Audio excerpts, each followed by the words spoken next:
Oke, jadi sebelum kita membuat database Google Classroom, kita perlu untuk membuat IRD-nya terlebih dahulu sebagai rancangan awal sebelum membuat database-nya. Di IRD Google Classroom ada entitas pengajar. Nah, pengajar ini memiliki beberapa atribut seperti ID pengajar sebagai primary key-nya. Lalu ada nama pengajar dan ada kode kelas sebagai foreign key-nya.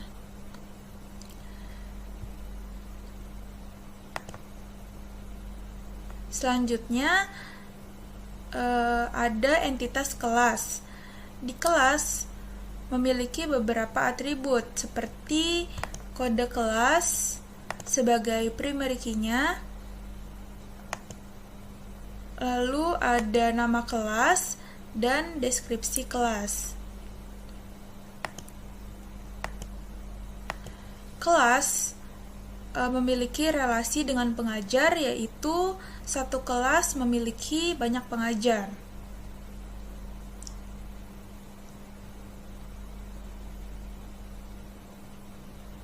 Selanjutnya ada entitas tugas. Di entitas tugas memiliki beberapa atribut seperti yang pertama ada ID tugas sebagai primary key-nya, lalu ada judul tugas dan deskripsi tugas. Nah, di kelas dan tugas memiliki relasi, yaitu satu kelas memiliki banyak tugas atau satu ke banyak. Nah, atribut selanjutnya ada kode kelas sebagai foreign key 1 dan ID materi sebagai foreign key 2. Kemudian di sini juga ada batas waktu untuk batas waktu pengumpulan tugasnya. Lalu ada topik tugas. Topik tugas ini merupakan kategori dari tugasnya itu sendiri. Karena ini merupakan kategori, jadi kita menggunakan ISA.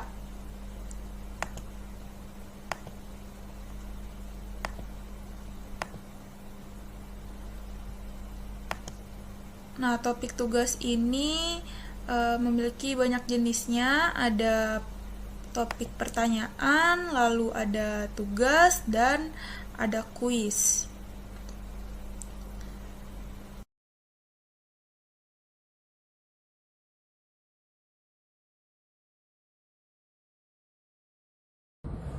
Selanjutnya, kita akan membuat entitas dari undangan. Setiap kelas pasti memiliki banyak undangan yang bisa digunakan oleh siswa maupun pengajarnya. Jadi, relasi yang digunakan adalah kelas memiliki banyak undangan yang bisa digunakan oleh siswa maupun pengajarnya. Jadi, relasinya adalah one to many. Undangan ini memiliki beberapa atribut. Yang pertama itu ada ID undangan sebagai primary key. Yang kedua itu ada status undangan.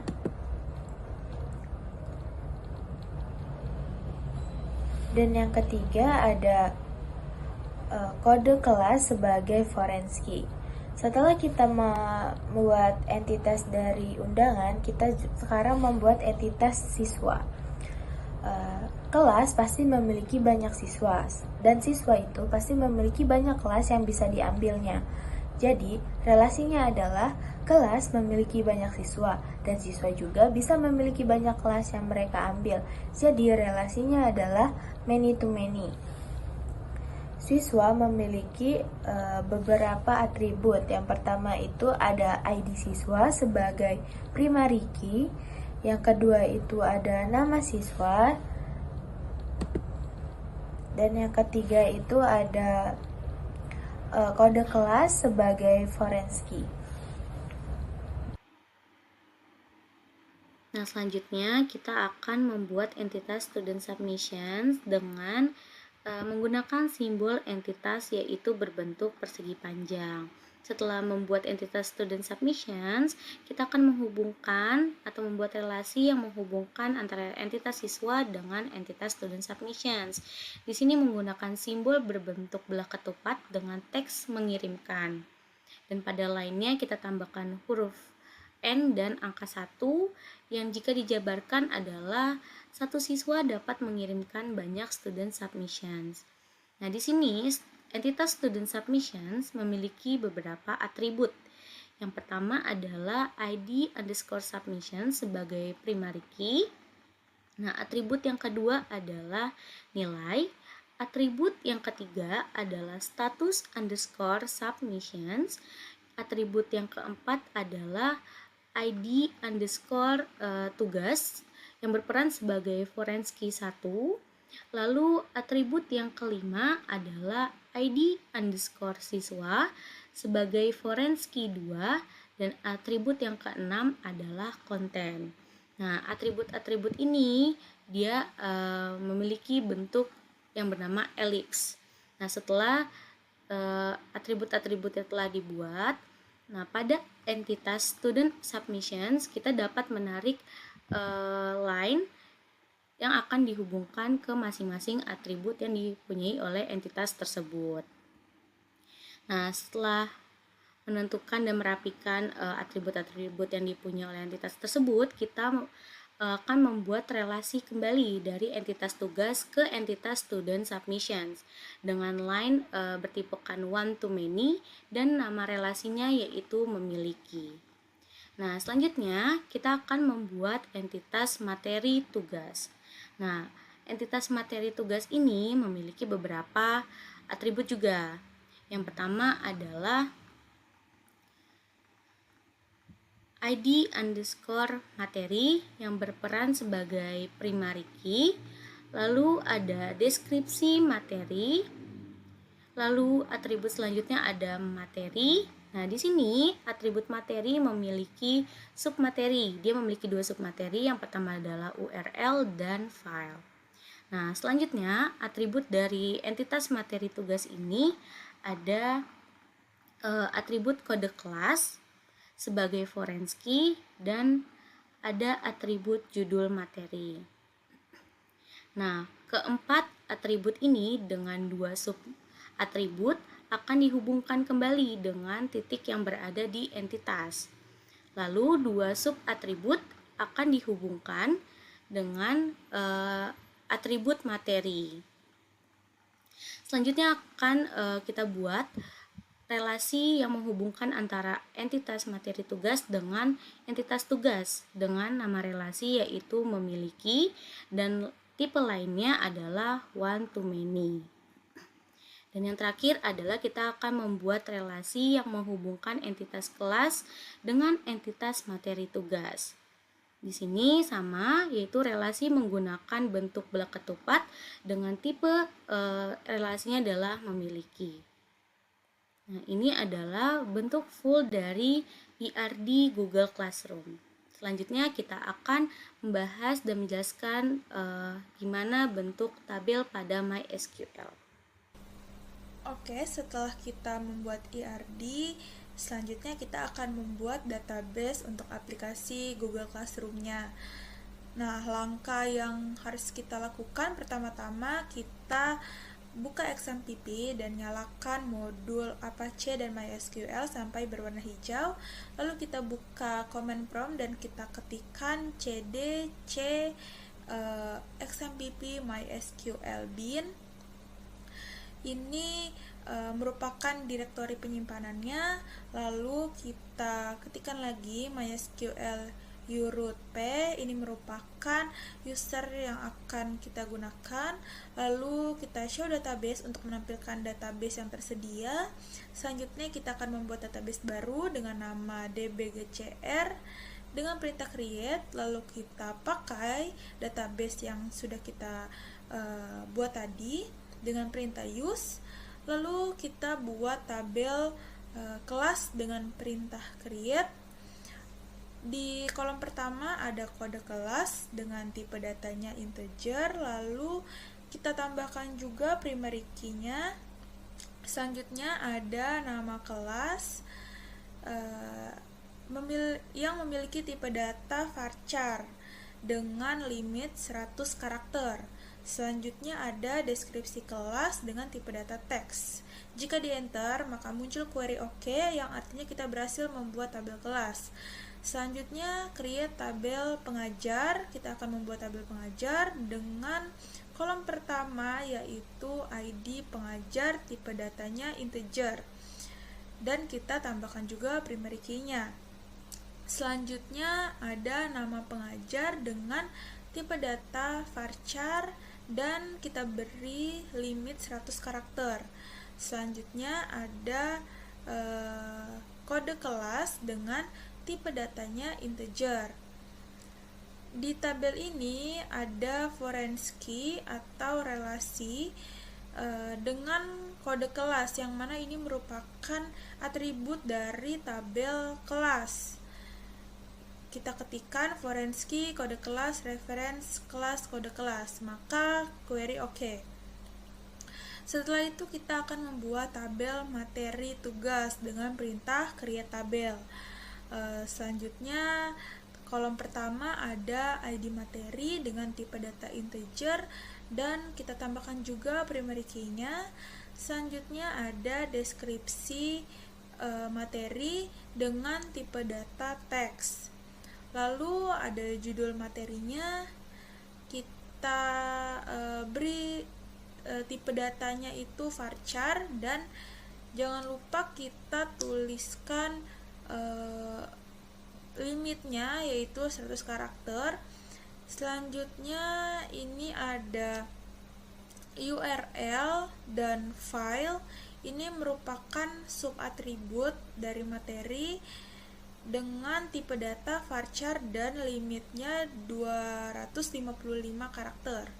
Selanjutnya ada kode kelas dengan tipe data integer dan kita tambahkan juga foreign key, yang mana dia mengambil atribut kode kelas dari tabel kelas. Maka query OK. Selanjutnya kita akan membuat tabel tugas dengan perintah create tabel tugas.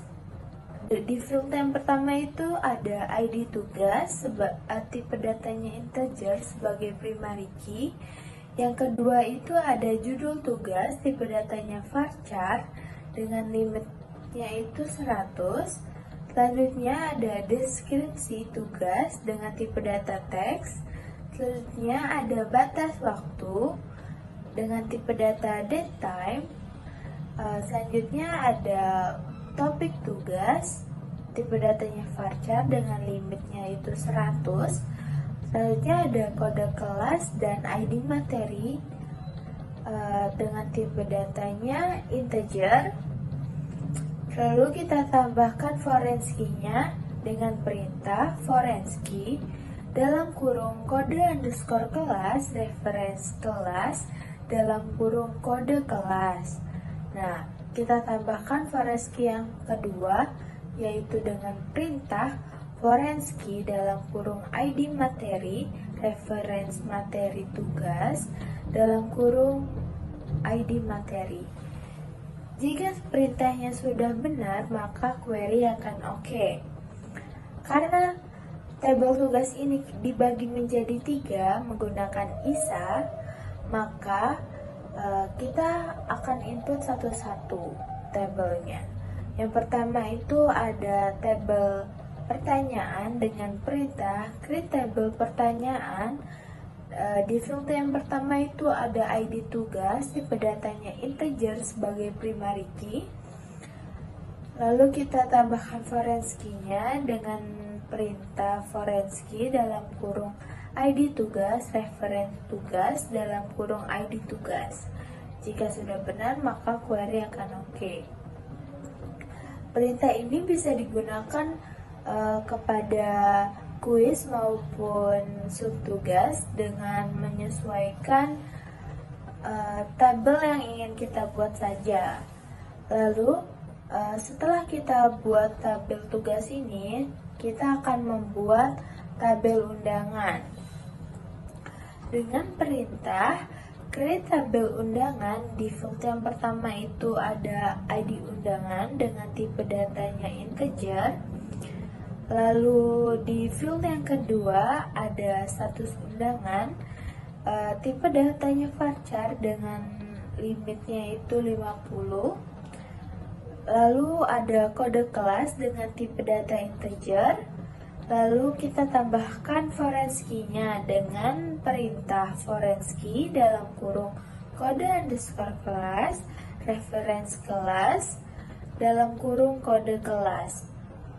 Selanjutnya setelah kita membuat tabel undangan, kita akan membuat tabel siswa dengan perintah create tabel siswa. Di field yang pertama itu ada ID siswa sebab tipe datanya integer sebagai primary key. Yang kedua itu ada nama siswa dengan tipe data varchar dengan limitnya itu 100. Selanjutnya ada kode kelas dengan tipe datanya itu integer.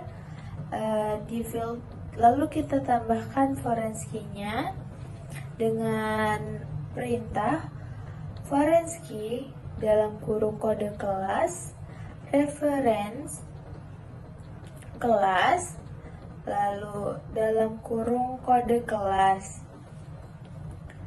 Jika Baik, selanjutnya kita akan membuat tabel untuk student submissions. Nah, di sini perintahnya masih sama. Kita ketikkan create table student underscore submissions, lalu buka kurung, klik enter.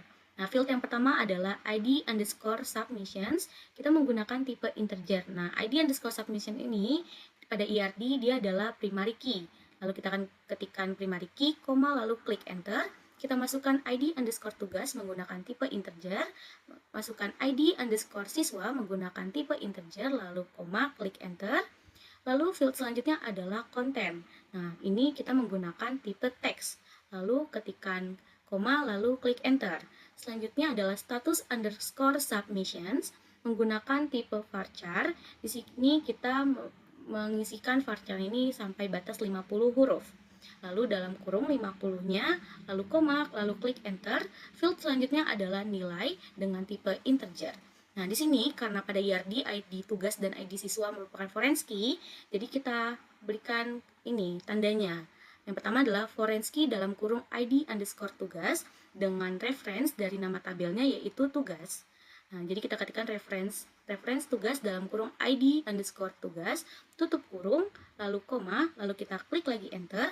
Kita ketikkan kembali untuk mengisi ID siswanya sebagai foreign key. Nah, kita ketikkan foreign key dalam kurung ID underscore siswa, lalu tutup kurung, reference dari nama tabel yang memiliki ID siswa, yaitu tabel siswa. Jadi kita ketikkan reference siswa dalam kurung ID underscore siswa, tutup kurung, lalu tutup kurung lagi, lalu diakhiri dengan titik koma. Lalu kita klik enter. Dan jika tanda berhasilnya menghasilkan kalimat query OK. Selanjutnya kita akan menambahkan data pada tabel yang sudah kita buat dengan menggunakan perintah insert into nama tabel dan values, lalu kita masukkan datanya. Nah, datanya ini diawali dengan buka kurung, lalu diberikan petik pada setiap data yang akan kita isi, lalu diakhiri oleh tutup kurung dan titik koma. Nah, setelah titik koma akan kita klik lagi enter dan menghasilkan kalimat query OK. Nah, kalau udah menghasilkan kata query OK, itu berarti data yang kita input itu sudah masuk pada tabel yang kita tuju. Nah, di sini insert into itu kembali lagi adalah sebuah perintah yang digunakan untuk kita akan menginput data pada suatu tabel yang sudah kita buat. Gitu. Jadi insert into nama tabel lalu values.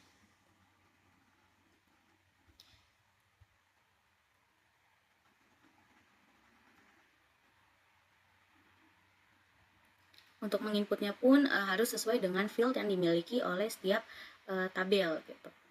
Nah, titik koma lalu enter. Nah, di sini terjadi error beberapa kali karena ternyata pada tabel student submissions fieldnya itu saat kita masukkan pada tabel yaitu ID underscore submissions yang berarti di belakang N-nya itu ada S-nya lagi gitu. Jadi ada salah pengetikan. Nah, ini sudah benar, lalu akan menghasilkan query OK. Lalu di sini kita akan menampilkan tabel-tabel yang sudah kita buat beserta datanya dengan perintah. Nah, menampilkannya itu dengan perintah select tanda bintang di atas lalu from nama tabel. Nah, karena kita akan menampilkan semua tabel dan data yang telah kita buat, maka ini sebagai contoh satu adalah select bintang from tugas, select bintang from pertanyaan, lalu menggunakan titik koma, baru setelah itu enter. Karena di sini kita memiliki 7 tabel, kurang lebih dengan ada 3 isanya, jadi ada 10 tabel yang kita tampilkan. Ini kita kerjakan, kita ikuti. Sebenarnya tidak perlu, kalau kita mengulang perintah yang sama, setelah titik koma lalu enter dan tabel muncul, kita dapat mengeklik tanda panah pada keyboard yang mengarah ke atas gitu. Jadi dia akan menampilkan kalimat sebelumnya. Jadi kita tinggal mengganti ininya aja yang di belakang titik komanya. Sekian tutorial pembuatan IR di Google Classroom dan tabel menggunakan Command Prompt dari kelompok kami. Semoga bermanfaat. Terima kasih. Wassalamualaikum warahmatullahi wabarakatuh.